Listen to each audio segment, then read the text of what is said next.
Et bienvenue à tous, bienvenue à bord du Noclipus, c'est le nom de ce sous-marin. J'ai avec moi le commandant Brice qui est à la régie. Bonsoir le chat. Ça me fait très plaisir de vous retrouver pour le second épisode de Iceberg. Iceberg, qui est un format américain, qui voilà, est un petit peu comme le format top ou le format vlog, où c'est une façon de parler des choses, où tu vas strat par strat et tu explores de plus en plus en profondeur les sujets. Et nous, on a choisi de parler de jeux vidéo en prenant pour base le roster de Smash Bros. Là, on est tombé sur Ice Climber. J'avais envie de commencer l'histoire des Ice Climber pour qu'on croigne un petit peu l'origine de ces personnages par une vidéo, et une vidéo extrêmement précieuse, parce que c'est une vidéo qui date de 1986, et c'est la toute première fois où des journalistes japonais sont entrés chez Nintendo pour vouloir rencontrer le papa de Mario, parce qu'à ce moment-là, le jeu venait de sortir. Et vous allez voir qu'en fait, il y a un truc un peu bizarre.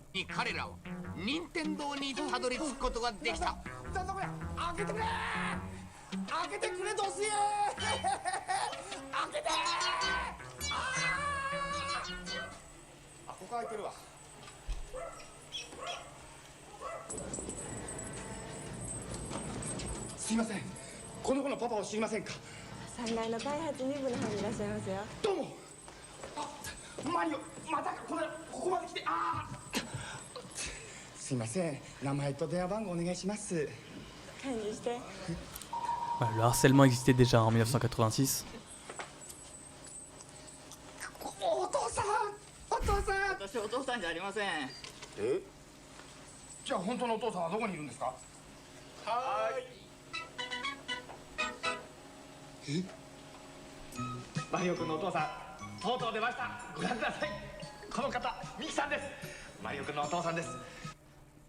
Le papa de Mario, alors c'est un gros mystère autour de cette vidéo. Pourquoi est-ce que ils ont présenté cette personne à la place de Shigeru Miyamoto? Est-ce qu'il était en déplacement? Est-ce qu'il voulait pas se montrer?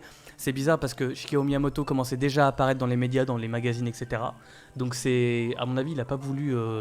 il devait pas être là, je sais pas. Mais en tout cas, la personne qu'on a ici, ce n'est pas Shigeru Miyamoto, c'est Kenji Miki, qui est le créateur de Ice Climber. Il n'a pas fait énormément parler de lui, il a fait Golf, Wario Woods, il a supervisé Mario Party, des trucs comme ça. Et avec lui, Kazuaki Morita, qui a codé le jeu Ice Climber. Il a programmé Super Mario Bros, Zelda, tous les Mario, A Link to the Past, enfin Majora's Mask, Ocarina of Time, même Breath of the Wild, il est superviseur, donc c'est un gars extrêmement important. Et Ice Climber, ça a été son tout premier jeu sur lequel il a travaillé. Et en fait, je vais essayer de vous remettre un petit peu déjà dans le contexte de l'époque des Ice Climber.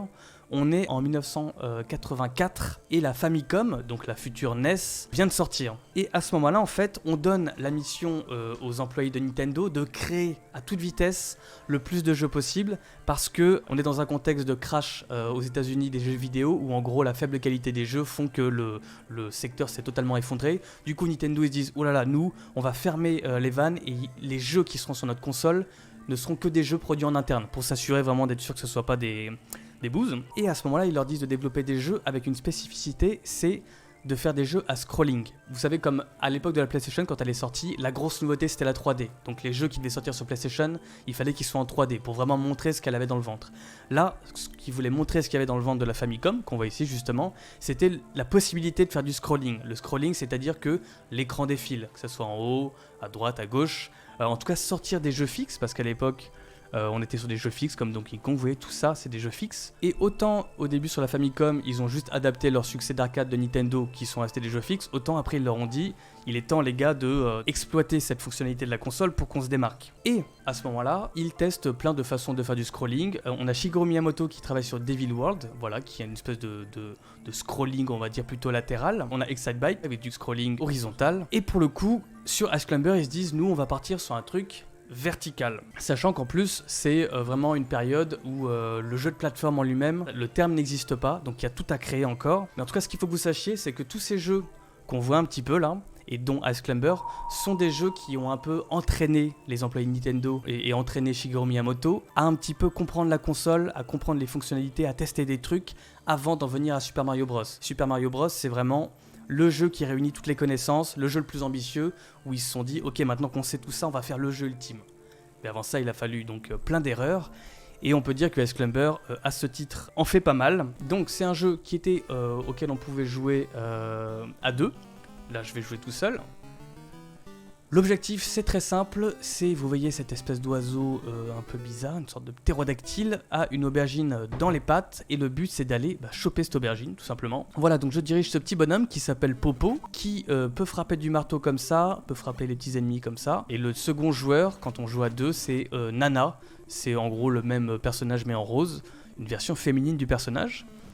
Donc vous le voyez, on combat des petits oiseaux, des petits bébés phoques, sachant d'ailleurs que là on est sur la version japonaise, mais dans la version occidentale, ils ont changé les bébés phoques parce que c'était pas très bien vu en Occident qu'on tape des bébés phoques. Et là, je sais pas si vous commencez à comprendre le petit truc qui est un peu galère avec ce jeu, c'est la maniabilité. Il y a un truc très bizarre dans ce jeu. Regardez, là je cours à fond, donc vraiment je suis sur un sprint, mais quand je saute, il va tout simplement perdre précisément deux fois en vitesse, voilà, c'est horrible.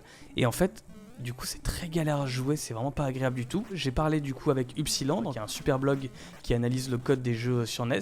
Il me dit que dans cette période du coup pré-Super Mario Bros, les jeux donc expérimentent différents types de sauts avant de trouver la bonne recette. En fait, on a l'impression quand on saute dans ce jeu qu'il y a une espèce de bourrasque qui vous vient dans le visage. Son avis à Upsiland, c'est qu'il dit que ils ont voulu implémenter une notion de air control dans le jeu, c'est-à-dire de pouvoir diriger encore son saut une fois qu'on est en l'air. Ce qui est un truc pas conventionnel à l'époque parce que à l'époque, on essaie d'être un peu réaliste dans la maniabilité, et on se dit pas que c'est réaliste de pouvoir encore diriger son saut quand on est en l'air. Ça n'a pas de sens. Quand vous sautez, une fois que vous avez sauté, vous suivez votre trajectoire. Alors que dans un Super Mario Bros, quand tu sautes, tu peux bouger à gauche, à droite une fois que tu es en l'air. Mais avant de le comprendre, ça, il fallait passer par ce genre d'erreur. Donc ils se sont dit qu'ils ont voulu brider un petit peu le air control. Il y en a un petit peu de contrôle dans les airs avec ce jeu, mais c'est mal réglé, la vitesse ça va pas du tout. Contrairement à Mario, il n'y a pas encore de mécanique d'accélération et d'inertie dans le moteur du jeu. Dans Mario, vous savez, vous pouvez sauter avec la touche, mais avec l'autre touche, vous pouvez choisir de courir ou non. Et c'est ça qui va donner de l'accélération ou non à vos sauts. C'est un truc qui n'est pas présent dans Ice Climber, qui n'est pas présent du tout. Ice Climber sort en 1985, il est déjà sorti en arcade, et ensuite il est sorti sur Famicom. C'est sorti également sur NES, bien sûr ensuite en Occident. Puis il y a même eu un petit peu de goodies. Là vous voyez, on a un petit jeu de plateau Ice Climber, donc voilà, on pouvait sans doute trouver à l'époque quelques goodies quand même liés à ce jeu. Ça a été quand même un succès en soi, c'était dans le top 8 des bandes d'arcade, donc ça a jamais été un succès foudroyant. C'est une licence qui est totalement tombée dans l'oubli aujourd'hui, qu'on connaît uniquement par rapport à Smash, et justement, on pourrait se poser la question, mais finalement, si c'est si anecdotique ces personnages, pourquoi dans Smash Bros c'est apparu? Pour répondre à cette question, il va falloir aller un peu plus en profondeur sur le sujet. Si, Commandant Breeze, vous êtes d'accord, nous allons plonger plus en profondeur pour aller sous la surface. C'est parti.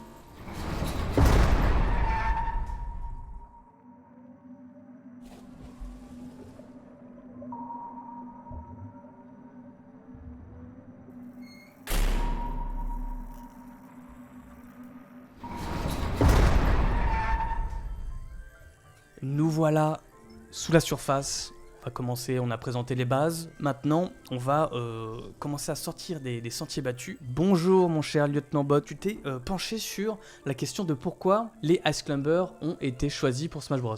Eh bien, c'est tout à fait exact, mais j'ai une petite question. Est-ce que toi, ça a été... t'as facilement trouvé les sujets là sur Ice Climber? J'ai pas du tout trouvé facilement, effectivement. Y a rien, y a pas l'air d'avoir de fans, pas de... Vraiment, tout le monde s'en fout en fait d'Ice Climber. Moi aussi, j'ai galéré. Parce que les Ice Climbers n'ont pas vraiment fait date dans l'histoire du jeu vidéo, si ce n'est pour Smash Bros. Il n'y a pas tellement d'interviews ou de secrets de fabrication exploités, et même en soi, le jeu n'était pas vraiment révolutionnaire. Je veux dire, même son créateur en parle comme d'un entraînement pour Mario Bros. On peut pas dire que l'expérience a été mémorable pour lui. Et je me suis demandé, mais pourquoi? Pourquoi est-ce qu'il a fallu que ça tombe sur eux? Pourquoi les Ice Climbers ont été intégrés à ce match? Entre Mario, Link, Donkey Kong, Pikachu, Klaus, Knack, Sonic et Megaman, le duo des Ice Climbers fait un peu pâle figure, et c'est légitime de se demander comment ils en sont arrivés à être inclus dans ce jeu qui regroupe littéralement les All-Stars de Nintendo et du jeu vidéo. Quand ils rejoignent le roster de Melee, leur description sur le site officiel commence littéralement par « ils reviennent vraiment sous cette forme ». D'ailleurs, entre Smash 64 et Melee, il y a eu un sondage sur le site pour savoir quel personnage serait le plus populaire dans le cadre d'une suite potentielle. Et Ice Climber a eu 4 voix, ce qui les place en dessous de Lip de Panel de Pont, qui avait 9 voix, ou Sukapon, qui explose la catégorie rétro, avec 15 voix. 2 personnages qu'on a tous oubliés, et pourtant, ils étaient plus populaires que Ice Climber. Non mais ils sont tellement peu populaires à cette époque, que toutes catégories confondues, les seuls en dessous d'eux, et pas de beaucoup, c'est les personnages ultra secondaires comme Sigurd, Darunia ou les Blaster Probo. Et même Sleepy, la grenouille de Star Fox qui se fait kidnapper, a une voix de plus que la Ice Climber. Bref, franchement, pourquoi est-ce que les Ice Climbers ont été intégrés à ce match. Reprenons. Chaque personnage de Smash Bros a une raison d'être là. Sakurai, le réalisateur de la licence, l'a toujours défendu dans ses interviews. Il a plusieurs façons pour un personnage d'être intégré, et on va voir ensemble dans quelle catégorie se place l'Ice Climber. La catégorie la plus évidente d'abord pour intégrer ce match, les personnages qui sont très populaires, qui est l'ADN de Smash Bros depuis le tout premier jeu. Alors c'est quoi un personnage populaire? C'est un personnage qui est issu d'une licence dont le dernier gros succès est récent. Donc là, sur ce slide, ce sont tous les personnages des différents Smash Bros, du tout premier sur Nintendo 64 à l'avant-dernier sur Wii U et 3DS. Et il y a les Ice Climbers juste là. Dans la catégorie des populaires, on va l'appeler l'équipe Mario, on va pouvoir y mettre tous les personnages les plus en vogue du moment. On a Mario, Peach et Bowser, le trio de Mario 64, mais aussi Pikachu, Kirby, Link et Zelda à l'ère de Ocarina of Time, Fox, encore dans sa hype, le villageois d'Animal Crossing qui est intégré juste après le succès explosif de Wild World, et Rosalina après Mario Galaxy 1 et 2. L'entraîneuse Wii Fit et ses 40 millions de jeux vendus, ou encore Donkey Kong dans sa période country. On peut aussi ajouter tous les personnages qui ne sont pas de Nintendo, s'ils sont intégrés, ils sont forcément populaires, et également tous les Pokémon, parce que de toute façon, les jeux Pokémon sont des succès commerciaux, et qu'une place est toujours réservée pour promouvoir le prochain jeu de la licence. D'ailleurs, Pokémon n'est pas le seul à bénéficier de ce petit traitement de faveur, puisque plusieurs personnages sont aussi intégrés pour soutenir un jeu à venir. Et on a notre deuxième équipe, on va l'appeler l'équipe marketing. Et c'est là qu'on va placer Diddy Kong avec son jetpack du reboot de Donkey Kong Country, Zero Suit Samus, Wario, les personnages de Kirby, de Kid Icarus Uprising, et ceux de Fire Emblem. D'ailleurs, de l'aveu même de Sakurai, si ce n'est pour soutenir la sortie de leurs jeux respectifs, Roy et Lucina n'auraient même pas été considérés pour ce match. Comme quoi cette représentation par la publicité est aussi importante que la popularité quand il s'agit d'imaginer la sélection des personnages. Et puis on peut également y ranger Samus, Ness et Olimar parce que s'ils n'ont pas eu de jeu à proprement parler lors de leur intégration dans ce match, et ben en fait un jeu était envisagé au moment où Sakurai finalise le choix de ses combattants. Ness préparait l'arrivée d'un Mother 3 qui ne sortira finalement que bien plus tard, et Pikmin 3 aurait dû sortir sur la Wii avant d'être repoussé. Quant à Samus, un Metroid 64 avait été envisagé, puis finalement abandonné. Alors, j'ai aussi mis Toon Link dans cette catégorie, puisque même si Wind Waker a été un succès de la GameCube avec ses 4 millions de jeux vendus, ce qui le place en top 4 des meilleures ventes de la console, je pense que c'est surtout le fait que le personnage était poussé pour être le représentant des Zelda traditionnels vus du dessus, qui a amené Sakurai à l'intégrer, et puis aussi, c'est un clone de Link. Alors oui, parce qu'une autre façon d'intégrer des personnages dans ce match, c'est de faire des clones. Smash Bros, comme tous les jeux de l'industrie, est contraint par des délais et des financements qu'on ne peut pas toujours prolonger. Et l'une des façons de gagner du temps, c'est de réutiliser les assets, les objets graphiques. De cette façon, Sakurai et ses équipes peuvent inclure bien plus de personnages et créer un roster varié. Parce que oui, ce sont des clones, des Echo Fighters, ils ont tous leurs propres statistiques de combat et ne partagent parfois avec leur double que quelques mouvements ou une partie du modèle 3D, et ils peuvent avoir leurs propres attaques. On va appeler cette équipe la Team Luigi. Et on peut y inclure pêle-mêle Luigi et Dr Mario, toutes les versions de Link, et puis Lucas, les Pokémon Rondoudou et Pichu, les personnages secondaires de Star Fox, et enfin Ganondorf, clone de Captain Falcon, lui-même clone du prototype de ce match, puisqu'il en réutilise certaines attaques. Et on a notre sélection des losers, ceux qui sont choisis par aucune équipe. Des personnages qui semblent n'avoir été inclus pour aucune raison. Ils ne sont pas extraits d'une série populaire, ils n'ont pas eu de jeux récents contemporains à leur apparition dans ce match, et ce ne sont pas des clones qui font gagner du temps de développement, bien au contraire. Alors pour tenter de comprendre pourquoi la Ice Climber et cette poignée de personnages sont inclus dans ce match, il faut se recentrer sur le jeu qui accueille Nana et Popo pour la première fois, Super Smash Bros Melee. Quand on regarde le choix des personnages de Smash Bros 64 et Melee, on peut voir qu'il y a un léger changement de focus qui s'opère. On passe d'un roster composé exclusivement des héros et héroïnes contemporains, voire de représentants de jeux qui vont sortir, à l'inclusion de Monsieur Game & Watch et Ice Climber, qui sont des personnages historiques, des personnages de l'histoire de Nintendo, qui combattent aux côtés des personnages populaires, des clones et des placements produits. Et c'est pas un accident, un cas isolé, puisque l'épisode suivant inclut Rob et Pete, quand Smash 4 voit arriver Duck Hunt et Little Mac. À chaque fois, deux personnages, un représentant de la NES et un représentant d'un objet fabriqué par Nintendo. Monsieur Game & Watch qui est un vrai musée jouable, tant chacune de ses attaques fait référence à un jeu de ce support, Rob, l'un des tout premiers robots interactifs, et le duo Duck Hunt qui représente le NES Zapper, et ces personnages arrivent avec un élément étonnant. qui va pourtant être récurrent dans la saga, la galerie de trophées. Une galerie virtuelle inclue dans le jeu qui se construit au fur et à mesure des combats, qui retrace l'histoire du jeu vidéo de Nintendo, du plus populaire au moins connu, voire complètement obscur hors du Japon. Les trophées font de chaque jeu Smash un véritable musée des jeux vidéo. Chaque figurine est accompagnée d'un cartel de texte qui remet en contexte le personnage ainsi que la date de sa première apparition. Et ce musée qui est intégré à Melee, c'est pas une exception, c'est pas une lubie, puisque si Melee intègre 290 trophées, Smash Bros en compte 544, et Smash 4 plus de 740. Et un trophée, c'est un personnage, un objet, un niveau, un ennemi, avec un travail de recherche et de contextualisation titanesque et remarquable. Par exemple, même si la majorité des trophées sont en 3D, pour les Ice Climbers, un de leurs trophées leur montre leurs sprites originaux. Et ça, ça a l'air de rien, mais c'est une véritable démarche de muséographie. C'est un musée virtuel, qui entre forcément en résonance avec la passion de Sakurai pour les jeux vidéo, et surtout son attention aux détails, ses recherches minutieuses pour que chaque attaque soit autant que possible le reflet exact de la personnalité du personnage. Quand on joue avec un personnage de Smash, on joue avec son histoire qui prend forme sous nos yeux à chaque mouvement. Quand on joue avec Captain Falcon, c'est carrément le prototype de Smash qui prend vie. Smash Bros c'est un musée du jeu vidéo qui accomplit l'exploit de s'intégrer lui-même, où chaque personnage, chaque niveau parle de l'histoire de Nintendo. Et Ice Climber c'est ça, c'est le premier représentant de la NES. Un personnage qui n'existait que sur ce support, qui n'a jamais connu de suite. Un personnage qui évoque dans son entièreté cette console, cette histoire de Nintendo. C'est pour ça que Ice Climber a été choisi. D'autant plus que le duo brille sous un nouveau jour en exploitant pleinement les capacités de la GameCube. Et oui, cette console était particulièrement efficace pour rendre des détails visuels complexes comme les lumières dynamiques, le brouillard et la poussière volumétrique, l'eau et la glace. Ce n'est pas un hasard si cette génération voit arriver autant de jeux qui exploitent ces effets, Luigi's Mansion, Mario Sunshine ou encore Wave Race Blue Storm. Et Super Smash Bros Melee ne fait pas exception à la règle, tant ces nouveaux personnages exploitent les capacités de la console. Les flammes de Bowser, les particules de Zelda, Ganondorf et Mewtwo, les reflets dans la fontaine des rêves de Kirby, Fox et Pikachu, dont les effets sont plus saisissants que jamais, sont même retravaillés avec Falco et Pichu, les explosions de Roy, et bien évidemment, l'effet de glace sur les attaques des Ice Climber. Ice Climber avait cet avantage sur les autres héros de la NES, comme Clou Clou Land, Excitebike et Famicom Detective Club, son environnement. Un environnement qui permet d'imaginer des attaques qui pourraient, elles aussi, exploiter toute la puissance des effets graphiques de la GameCube. Sous ces petits capuchons tout mignons et un peu naïfs, se cache un personnage à la croisée des chemins. Un personnage unique qui, à l'image de son redesign complet dans Smash Bros, représente à la fois le passé de Nintendo, la NES, et son futur, la GameCube. Ou du moins à l'époque où il est intégré. Et pour ceux qui se demandaient, Nana et Popo ils sont pas en couple, ils sont plus des amis d'enfance que des amants. Merci beaucoup Bot, bravo. C'était bien mené, je pense qu'on peut tous l'applaudir dans le chat. Si t'es chaud Bot, tu peux rester avec nous, on va faire le quiz. Donc la neige dans les jeux vidéo, voilà, je me suis dit, on est plutôt sur une ambiance hivernale. Donc autant être là-dedans. On va partir sur la première question, mais avant ça, je vais vous montrer une petite vidéo.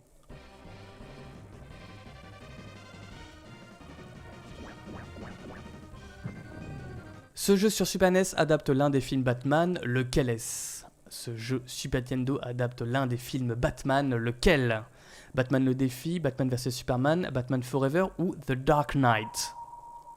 C'était Batman le défi en effet. Eh bien on va pouvoir passer à la question numéro 2. Déjà je vais vous montrer quelque chose. Est-ce que c'est pas magnifique ? Ma question va être très simple. De quel jeu proviennent ces flocons de neige ? Est-ce que c'est de Dragon Quest Builders 2, de Infiniminer, de Minecraft ou de Pokémon Écarlate et Violet ? De Dragon Quest Builders 2, Infiniminer, Minecraft ou Pokémon Écarlate et Violet. Ces beaux flocons de neige. Je vous fais des petits effets de zoom. C'est plus facile. Hein. C'est plus facile, ouais, tu es d'accord avec ça ? Non, non, pour moi c'est hyper dur. C'était Minecraft en effet. Question suivante. Le tirage d'oreille est un sport traditionnel inuit qui dans les jeux vidéo prétend être un champion en la matière. Est-ce que c'est Vulcan Raven dans Metal Gear Solid, Connor dans Assassin's Creed 3, Walk Oakfield dans Virtua Fighter ou Julia Cheng dans Tekken 6 ? Vulcan Raven, Connor, Walk Oakfield ou Julia Cheng ? La réponse au hasard pour moi. Ok. Eh bien, pour vous montrer la réponse, je vais vous le montrer en vidéo. Toi aussi tu vis en Alaska. Tu connais les Olympiades esquimaux-indiennes ? J'en ai entendu parler. Tu dois être très fort dans la discipline mangeur de moktouk. Oui, c'est vrai. Mais il y a une autre catégorie dans laquelle j'excelle. Le tirage d'oreille esquimau. Les deux adversaires se tirent mutuellement l'oreille par grand froid. C'est un test d'endurance aussi bien spirituel que physique. Tu veux qu'on se tire l'oreille ? Tu veux qu'on se tire l'oreille ?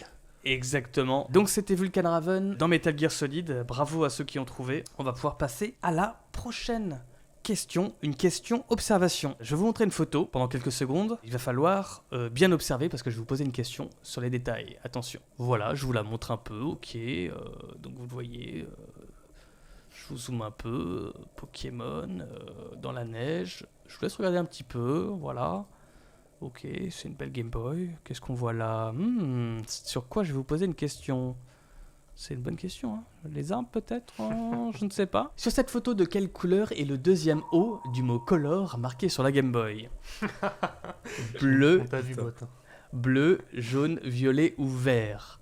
Sur cette photo, de quelle couleur est le deuxième O du mot color marqué sur la Game Boy? Bleu, jaune, violet ou vert? J'espère qu'il n'y a personne qui a fait des captures d'écran, bande de tricheurs.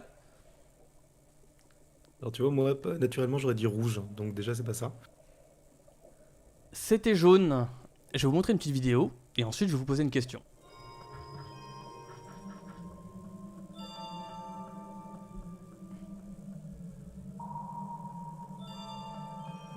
Link a froid, que s'apprête-t-il à faire? Est-ce qu'il s'apprête à glisser? Est-ce qu'il s'apprête à se recroqueviller au sol? Est-ce qu'il s'apprête à tousser? Ou est-ce qu'il s'apprête à éternuer? Glisser, se recroqueviller au sol, tousser, éternuer, que va faire Link en réaction à cette situation de froid? Dites-moi tout. Eh bien, je vous montre la réponse.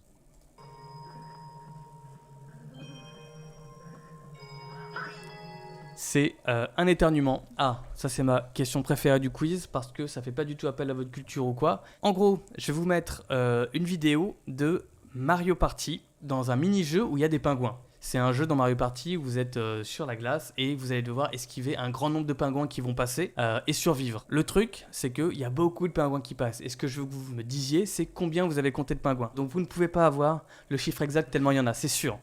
Donc ce qu'il va falloir, c'est essayer de se rapprocher le plus possible du chiffre.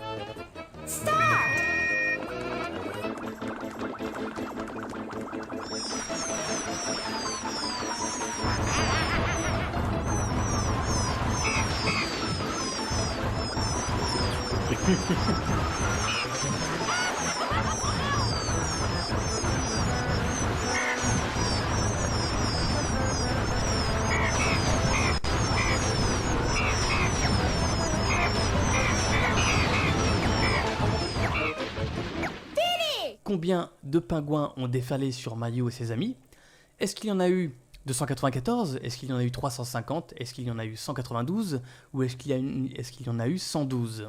112, 192, 294 ou 350, combien?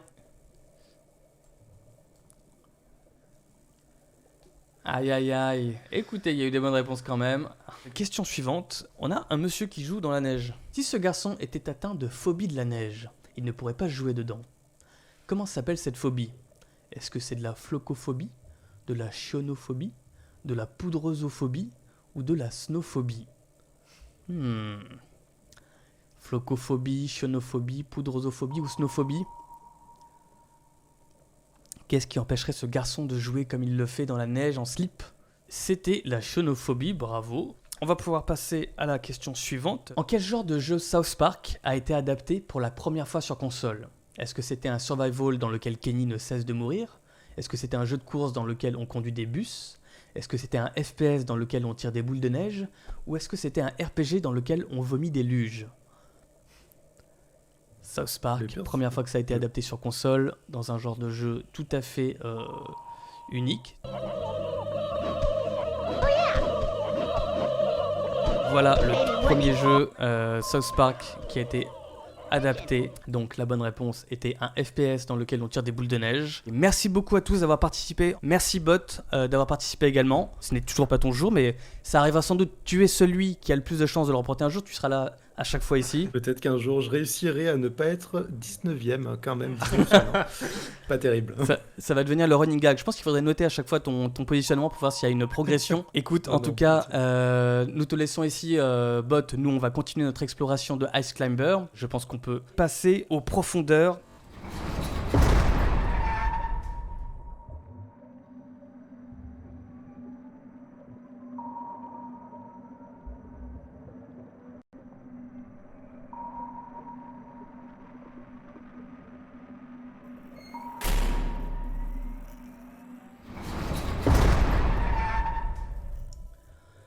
Nous voici dans les profondeurs.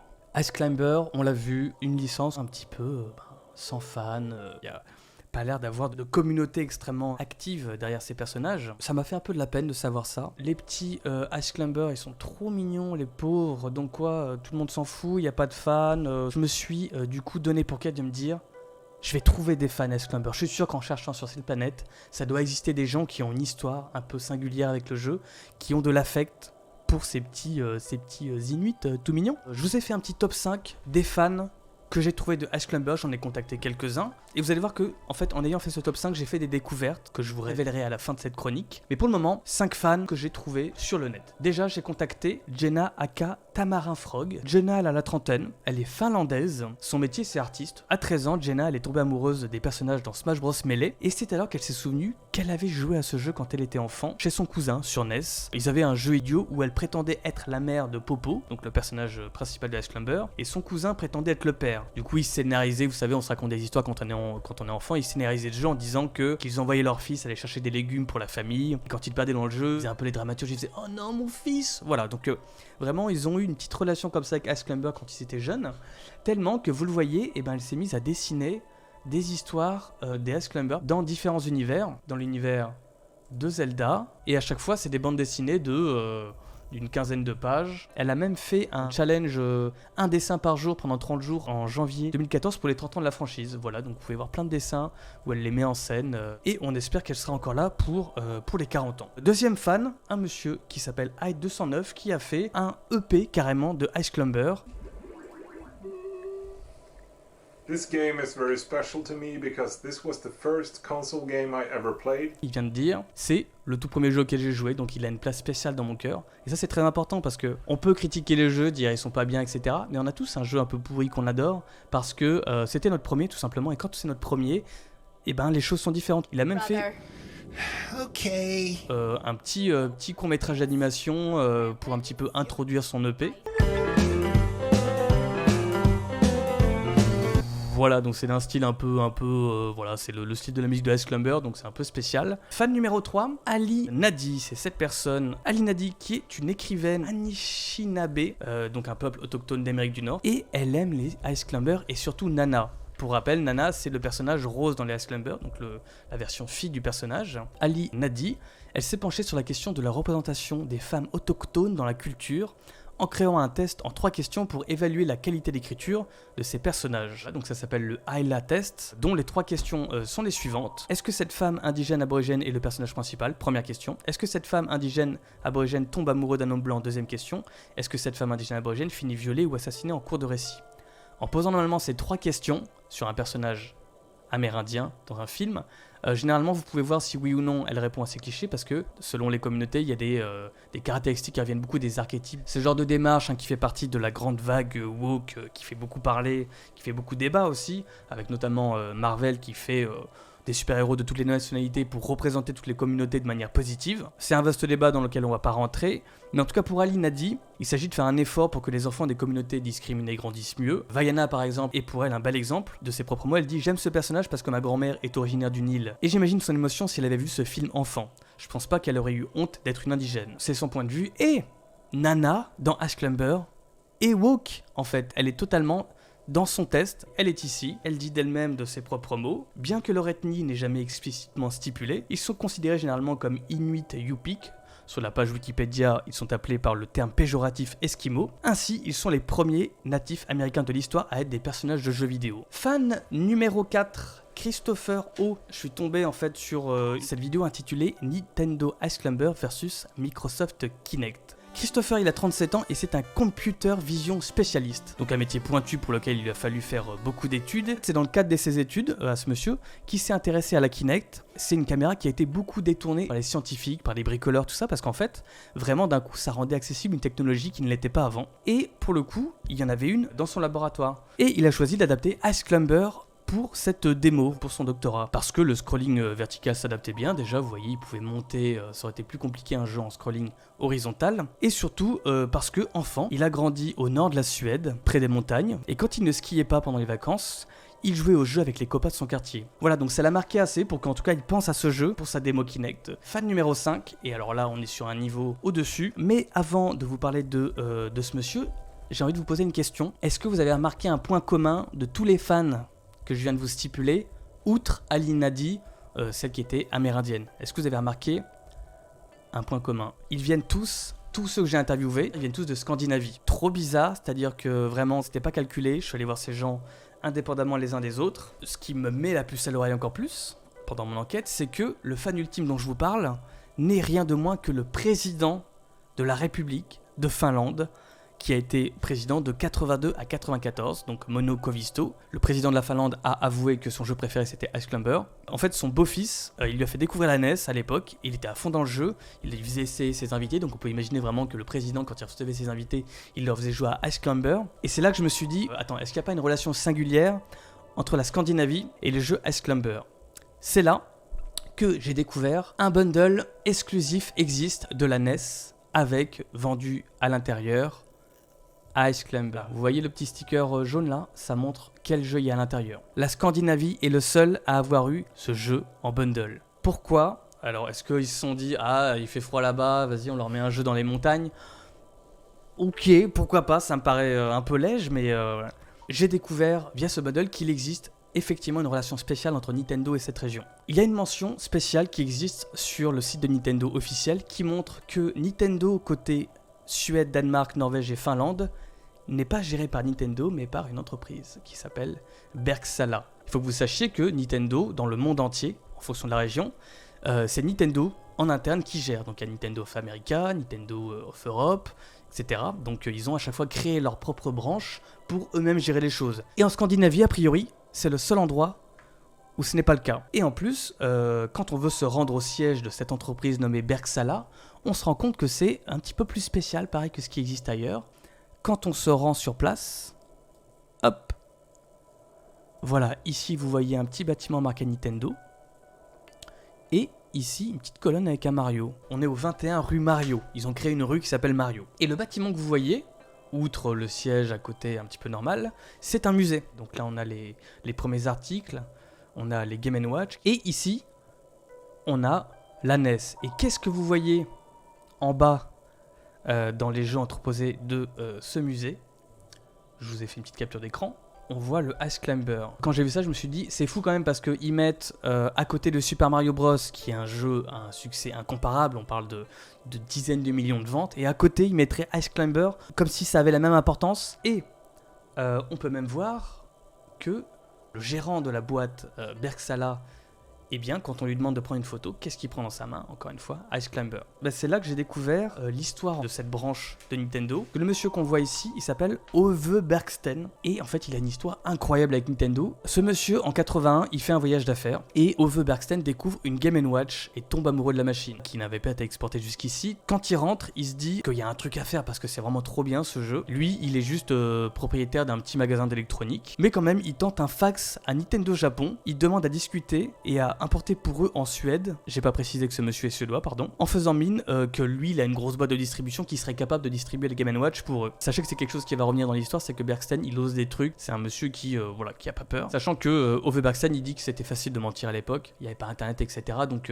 Nintendo of Japon, quand ils voient ça, bon ils se disent ok, pourquoi pas, sachant que Nintendo à l'époque c'est encore une petite boîte, ça n'a pas du tout l'ampleur que ça va avoir plus tard. Du coup ils envoient des modèles à ce monsieur et après quelques essais, en Suède, et ben ça finit par être concluant, ça se vend bien. Ove pense vraiment qu'il y a un quoi jouer et du coup il se dit pour aller plus loin il va se rendre à Kyoto, là où il est le siège de Nintendo. Il va s'y rendre directement pour passer une grosse commande. Il y va sans rendez-vous et ça marche, il parvient après maintes péripéties à voir le responsable export. Sachant que lui, pour séduire les gens, il a 4 techniques. 1. Toujours amener un cadeau. 2. Ne pas harceler. 3. Essayer de vous faire inviter à manger. Et 4.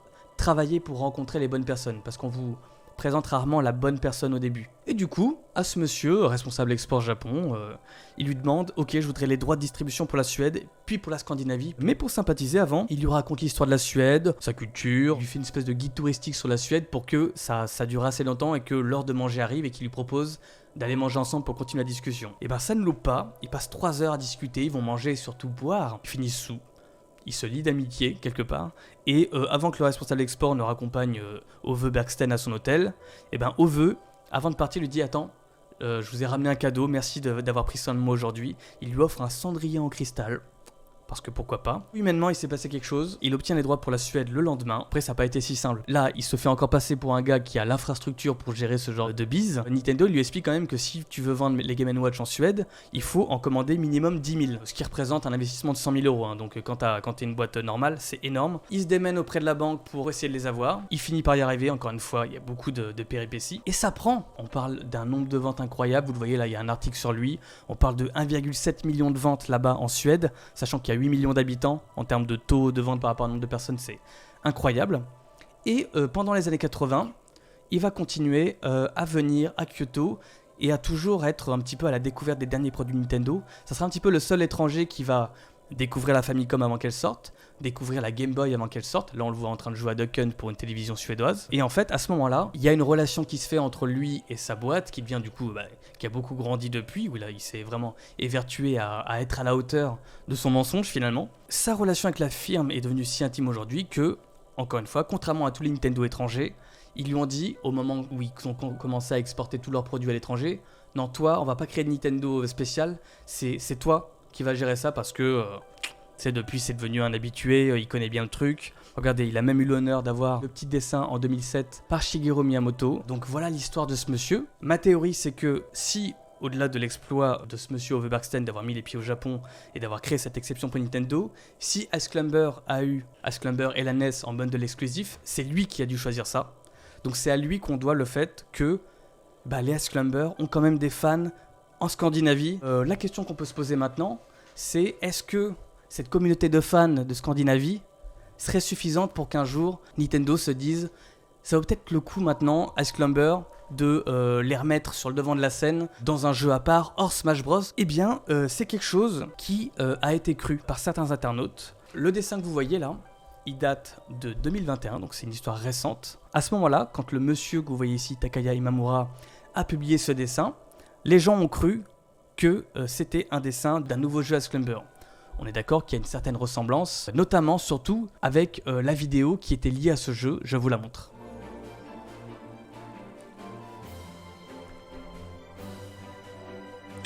Donc vous le voyez, il y a un jeu qui s'apparente à de l'escalade, ça nous fait vachement penser à Ice Climber. Le personnage qu'on incarne semble très similaire. Donc à ce moment-là, vraiment sur Twitter, les gens commencent à se dire ça y est, ils sont en train d'enfin faire Ice Climber. Et s'ils se disent ça, c'est parce que la personne derrière le dessin que vous avez vu, c'est pas n'importe qui, c'est tout simplement l'homme qui a créé Fox McCloud, très précisément. C'est lui qui a créé Captain Falcon dans F-Zero, donc en 89.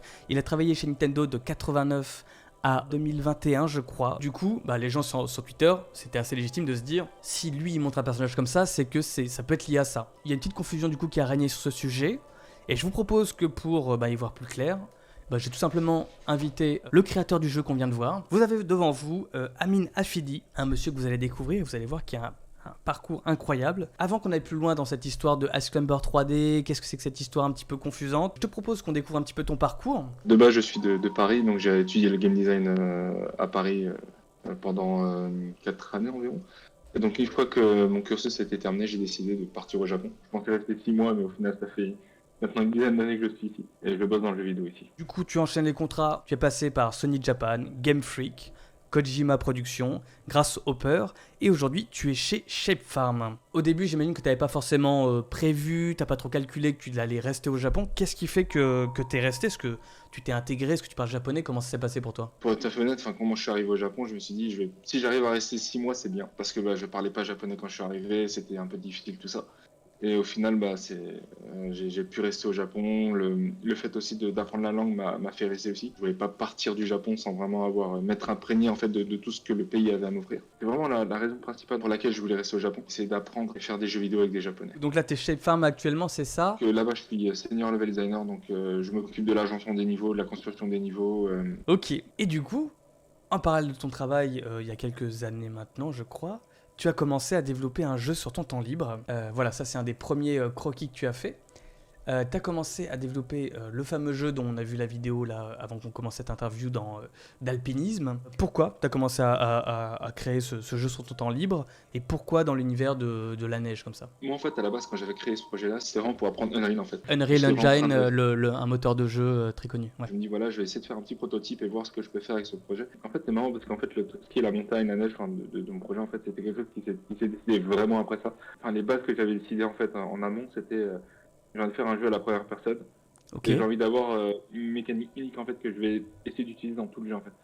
Au lieu de rajouter des mécaniques supplémentaires, c'est d'avoir une seule mécanique et c'est de construire le jeu autour de ça. Ok. Et cette mécanique est devenue un grappin. Et au final, le background de la nature, la montagne, s'est imposé de lui-même, en fait. Ouais, bah c'est un truc qu'on voit beaucoup dans les jeux vidéo, c'est-à-dire on pense déjà mécanique et après on voit un petit peu ce qui se rapproche de ce genre de mécanique en termes d'univers et c'est ça en découle. On voit un petit peu l'univers, le grappin. À chaque fois que je vois cet objet, on pense tous à Toy Story, je pense. Exactement. Bien Euh, sûr. mais du coup, on le voit aujourd'hui, ce projet qui devait être un court projet d'apprentissage, c'est à muter en jeu complet. Donc qu'est-ce qui s'est passé entre temps pour que tu dises ok en fait finalement j'en fais un gros projet. En fait, à force de bosser dessus, je me suis dit, ok, bon, bah, il y a peut-être quelque chose assez fun, il y a passer du temps à affiner, à policher, et puis je me dis, bon, bah, je pense qu'il y a eu le tournant qu'il y a eu, c'était, bon, bah, je voulais faire ce qu'on appelle une vertical slice dans le jeu vidéo, c'est vraiment une version du jeu qui, on va dire, plus ou moins polish, en fait, qui permet de vendre le jeu, en fait. J'ai un ami qui habite en Corée, qui me dit, écoute, il y a un salon qui s'appelle Busan Indie Connect, il me dit, est-ce que ça te dirait d'essayer de l'envoyer et de voir ce que ça donne. Du coup, j'ai soumis le projet qui a été accepté dans le salon, c'était en 2018, du coup, bah, ça s'est plutôt bien passé. Enfin, j'ai eu des bons retours, tout ça. Ça m'a vraiment motivé. Je me dis, bon, bah écoute, je vais essayer de le faire de manière complète et voir ce que ça donne. Et du coup, est venu le moment dans ton jeu, après les mécaniques, un petit peu l'univers, de créer le personnage qu'on incarne. Et c'est là que tu as demandé de l'aide à ce monsieur, James Turner. Il a bossé chez Game Freak, donc la boîte qui fait les Pokémon, qui est connu d'ailleurs, je crois, pour être le premier étranger à avoir designé des Pokémon hors Japon. Donc ce qui devait être un honneur pour lui, j'imagine. Et donc, tu demandes à ce monsieur, est-ce que tu peux me faire le personnage de mon jeu? Donc c'est un ami? Comment ça s'est fait? Donc en fait, ce qui s'est passé, c'est que entre 2017-2018, j'ai bossé chez Game Freak. Malheureusement pas sur Pokémon, mais sur un jeu qui s'appelle Little Tank Hero. En fait, moi, quand je suis arrivé chez Game Freak, je voulais vraiment le rencontrer. Je me dis, bon, il était assez connu, donc et du coup, on est devenus assez bons amis. On est très bons amis maintenant.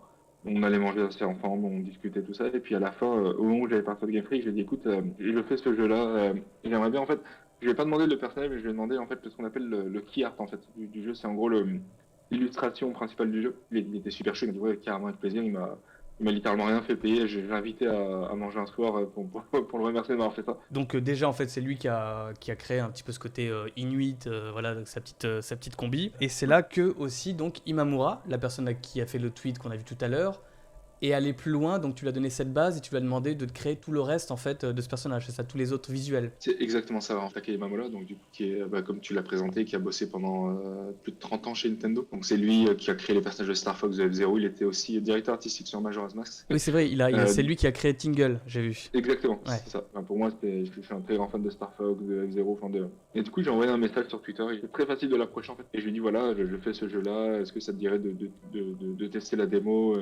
Et il était super chaud, il m'a dit ouais carrément j'ai testé la démo, il a testé la démo, il m'a donné de très très bons feedback. Et ensuite après j'ai dit écoute voilà je recherche quelqu'un je voulais avoir des illustrations du personnage, je lui ai dit voilà je recherche quelqu'un pour faire des illustrations. Et il était super chaud, on a bossé sur cette base là. Comme tu l'as dit en fait j'ai donné en fait ce qu'avait fait James en fait en termes de travail sur le personnage en tant que base. Que du coup Imamura-san a respecté et il a sorti l'illustration que tu as sur ton écran. Et donc vous commencez à le comprendre, tout ça a mené à la petite confusion, c'est qu'en fait ce jeu qu'on l'a vu n'a rien à voir, malgré la ressemblance énorme du personnage avec un des Ice Climbers. Ce jeu s'appelle Grappin. Voilà, la confusion a tout simplement été faite parce que quand on a un monsieur Imamura qui partage le dessin qu'il a fait pour ton jeu, d'un design d'un personnage qui ressemble à Ice Climber, les gens ont fait le lien et voilà, c'est intéressant. Donc ça a été une totale coïncidence. Il en rigole lui-même dans ses tweets en japonais en disant c'est pas Ice Climber hein, les gars. Est-ce que vous y avez pensé pendant la création? Vous vous êtes dit ah c'est vrai que ça ressemble ou pas du tout? Ah oui totalement. En fait c'est une complète coïncidence pour être tout à fait honnête. J'ai jamais eu l'idée de me dire je vais demander à faire qu'il fasse un personnage qui ressemble à Ice Climber. C'était vraiment une complète coïncidence. Mais quand j'ai vu le design du personnage je me dis oula oui il y a clairement de ressemblance. Mais moi ça me déplaît absolument pas parce que comme je disais, je suis fan de Nintendo de base. Ice Climber, enfin en tout cas les personnages je le porte assez dans mon cœur, donc du coup, c'était plutôt sympa. Et on peut dire quand même que même si c'est une coïncidence, que le fait que ce monsieur ait travaillé 30 ans chez Nintendo, il y a forcément un savoir-faire, une façon de designer les personnages qui forcément s'est rapproché de ce qui a été fait chez Nintendo. Justement, tu parlais de ta démarche d'avoir créé l'univers après les mécaniques, ça c'est quelque chose de très Nintendo aussi. Dès qu'ils te parlent des jeux qu'ils ont fait, que ce soit F-Zero, Mario Kart, les Mario, etc., à chaque fois ils sont partis de « nous on a envie de faire un jeu de tel type avec telles actions », et on voit ensuite quel univers on colle à ça pour que ça fasse un truc attachant, quoi. Et toi t'as fait exactement la même chose, donc je trouve que vraiment, en termes d'âme, pour moi on peut parler de l'héritier d'une sorte d'enfant caché de Nana et Popo, si j'ose dire. Du coup, ton jeu, il sort très bientôt, là, non? Il est sur Steam, là, on peut se le mettre en wishlist, c'est ça? Ouais. Ça sort quand exactement? Le jeu sort le 24 mars, si tout va bien. Alors, Donc je vois le 23 sur Steam, je sais pas s'il y a une erreur. Ah, ça doit être peut-être le fuseau horaire, je pense. C'est vrai qu'on a un jour d'écart. Et Il y a même une démo, hein, je vois, donc vous pouvez le tester gratuitement pour voir un petit peu si ça vous chauffe. Est-ce que tu as envie à l'avenir? Est-ce que tu penses si ça a marché assez, à devenir indépendant? En fait, c'est quelque chose auquel je réfléchis un petit peu, c'est vrai. Ça dépendra aussi du succès du jeu. Je vois pas Grimpant comme quelque chose qui pourrait me rendre riche, ça c'est clairement pas ce que je me dis. Mais je me dis que peut-être ça pourrait devenir une première étape pour quelque chose de plus gros par la suite. Question un peu farfelue, si demain tu recevais un mail de Nintendo, bonjour, c'est Nintendo, on adore votre jeu, est-ce que vous voulez pas adapter l'habillage pour qu'on dise que ce soit un jeu Ice Climber? Est-ce que tu y vas ou pas? Ah mais tout de suite. Je dis ça parce que c'est marrant, parce qu'il y a eu plein de jeux qui à la base n'étaient pas des jeux Nintendo qui sont devenus des jeux Nintendo. Je pense à Star Fox par exemple, Adventure sur GameCube, qui n'était pas du tout un jeu Star Fox à la base. Tu penses à Dinosaur Planet, il me semble. Ouais, Dinosaur Planet, exactement, ouais. C'est ça. Écoute, en tout cas, je veux te remercier d'avoir pris ce temps pour nous partager ton expérience, ton parcours. Merci beaucoup, salut Amine. Et nous, on va passer à l'étape ultime de ce voyage des profondeurs d'Ice Climber. On va aller dans les abysses, tout simplement, à la dernière étape. C'est parti.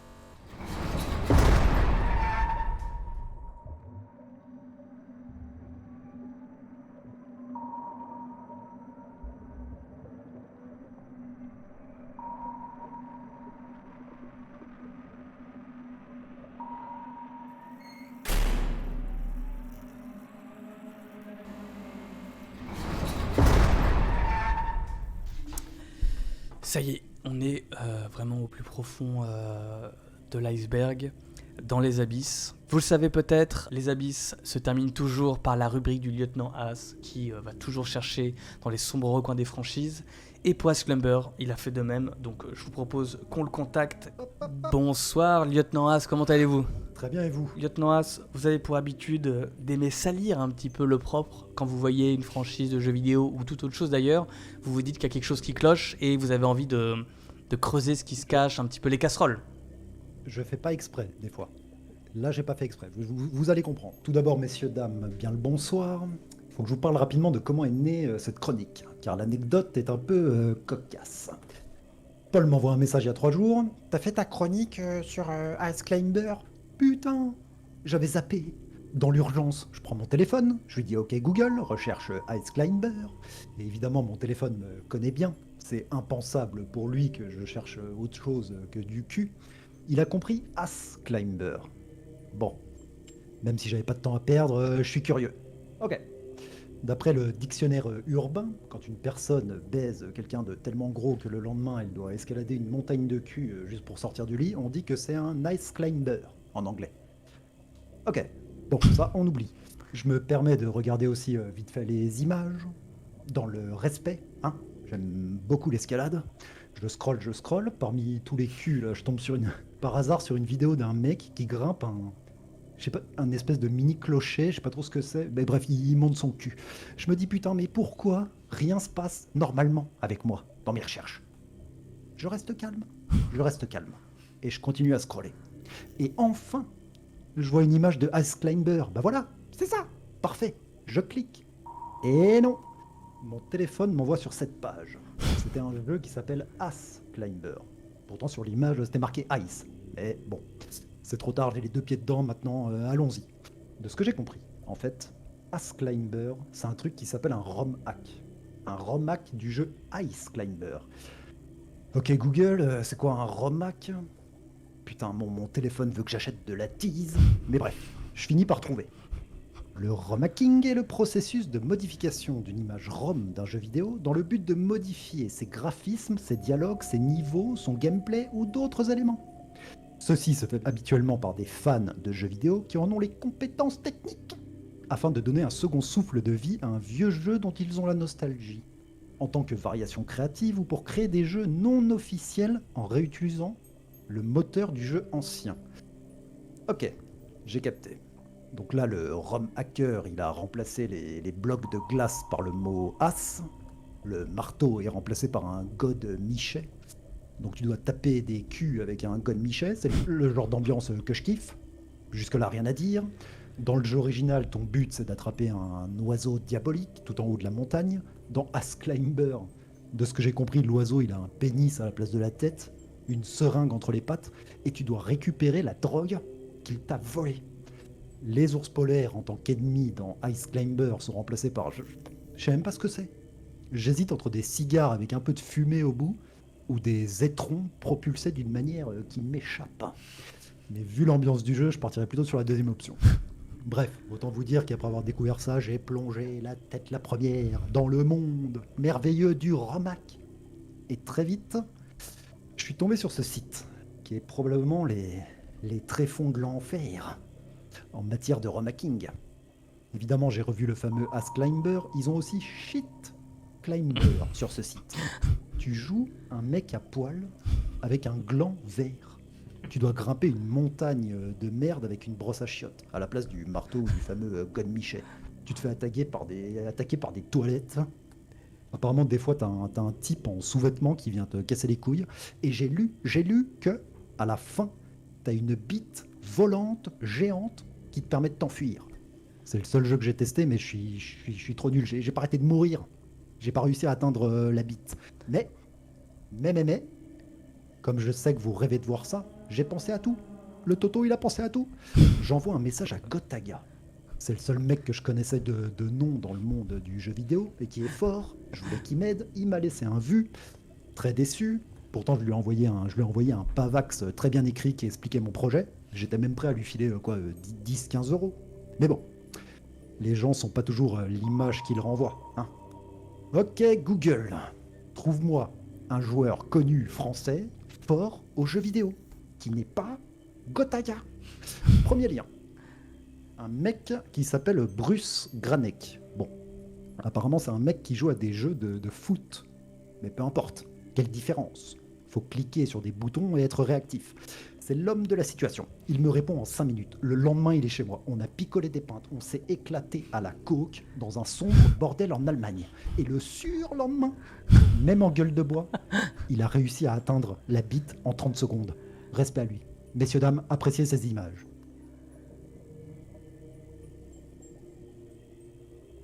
Attention, merci Bruce. Magnifique. Cette soirée, cette chronique restera gravée à vie dans ma mémoire. Et grâce à ça, j'ai retrouvé le plaisir de jouer à des jeux vidéo. Je me revois, enfant, à chialer parce que mon cousin était meilleur que moi à Mario Kart. Et ça me donnait envie de me surpasser. Un jour, j'arriverai à atteindre tout seul, une bite volante géante. Et l'entraînement commence dès demain. Je me suis fait un top 7 des jeux que je veux absolument tester cette semaine sur ce site de dégénéré mental. Numéro 7. L'aventure des gros tétés. En fait, c'est Princesse Peach à poil et le but, c'est de retrouver ses vêtements. Il y a Yoshi, le pervers, qui essaye de l'aider, apparemment. Et comme c'était mon perso préféré dans Mario Kart, je suis grave chaud. Numéro 6, coureur de toilettes merdique. C'est Google Trad, hein, désolé. Apparemment, t'es à poil sur des chiottes et tu fais la course contre d'autres gens. Et ce qui te permet de te faire avancer, c'est de chier un max. Je suis curieux, j'ai envie de tester. Numéro 5. Toner Bros, les frères fumeurs de joint. Le synopsis. Marco et Louis sont en train de fumer de la weed sous terre lorsque des trucs de baiser commencent à leur arriver. Ça te donne envie. Ils savent vendre leurs trucs. Numéro 4, Biralaga. Alors putain, dans ce jeu, tu dois combattre des bières avec une bière et t'es toi-même une bière. C'est tout. Est-ce qu'il y a besoin d'en savoir plus pour y jouer? Non. Numéro 3, Butt Face, face de cul. Dans ce jeu, l'humanité aurait remplacé la statue de la liberté par une poupée gonflable géante. des aliens qui observaient la Terre ont remarqué ça et se sont dit que c'est un signe que l'humanité doit être exterminée. Du coup, ils envoient un cul géant sur Terre pour chier partout. Alors, peut-être que ça mérite pas le top 3, mais qui sait, je pourrais être surpris. Numéro 2. Fast fuck, baise rapide, le synopsis m'a attrapé. Le roi de Penisland a perdu ses 7 godes magiques. Alors c'est à vous, Fast fuck, le meilleur gigolo de Penisland, de sauver la mise. Armé de l'Emasculator 2000, une paire de ciseaux très pointus, vous devez parcourir Penisland afin de récupérer les sextoys perdus. Combattez Mecha Penis, Monsieur Viagra Overdose et Bouncing Dick pour récupérer les godes. Posez pas de questions, je suis grave chaud, je sais pas pourquoi. Numéro 1, le grand gagnant de la soirée. A boy tells joke to his poop. Un garçon raconte des blagues à son caca. Alors, je suis tellement intrigué de comment ça marche que j'étais obligé de le mettre numéro 1. Qu'est-ce qui se passe? Comment tu gagnes? Comment tu perds? Comment tu choisis les blagues? Combien il y a de blagues? La durée de vie du jeu? Est-ce qu'il y a une histoire? J'ai tellement de questions en fait que je suis tellement hypé qu'il mérite amplement sa place de numéro 1. Voilà pour mon top 7, je vais tester tout ça. Bon, pour finir, je me dois de vous faire un petit disclaimer quand même par rapport à ce site. Parce que comme vous avez pu le constater, il n'y a pas vraiment de filtre. Aucune censure, j'ai l'impression. Les remakers laissent libre cours à leur imagination. Donc ça amène forcément à des dérives. Je vous épargne tous les trucs racistes, homophobes, hardcore que j'ai pu trouver. On va éviter. Je conclurai en disant que le remake c'est très cool. Mais peut-être pas sur ce site. Je suis évidemment tombé sur des sites plus grand public, sains d'esprit, où vous trouverez des dizaines de remakes de Ice Climber très sympas et safe for work. Moi je vous laisse, je vais m'empresser de jouer à A Boy Tells Joke to His Poop et devenir le meilleur joueur de jeux vidéo du monde. Je vais me faire des millions, Paul, des milliards. L'histoire va être belle. Tu vas en faire une vidéo YouTube, Paul, que t'appelleras l'alpiniste du cul. Merci à Ice Climber, merci à vous, je vous souhaite une très bonne nuit, messieurs, dames. Merci Bisous. beaucoup, Merci, Lieutenant Tom. As. Bravo. Merci, c'était une belle aventure. Eh bien écoutez, je vous propose que nous passions au tirage au sort pour savoir quelle sera la prochaine franchise de jeux vidéo de laquelle on va parler. Donc déjà, on peut cocher la franchise qu'on vient de faire, Ice Climber, c'est parti. Où est-ce qu'ils sont? Ils sont là. Ice Climbers! Excellent! Ok, ça c'est fait, on aura fait Ice Climber, donc vous le voyez, hein, tout est par franchise. Quand on a fait sur Final Fantasy, on a coché Sephiroth et Cloud.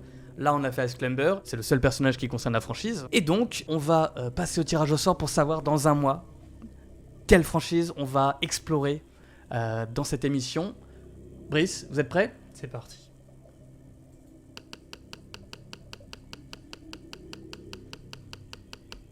Villager! Allez, Animal Crossing, je crois que ça va faire beaucoup d'heureux. Monsieur Brice, hein, notamment, vous êtes adepte? J'adore. J'ai très peur ce que vous allez faire, Lieutenant As, sur cette franchise parce que Non, c'est non, trop jamais, innocent. jamais.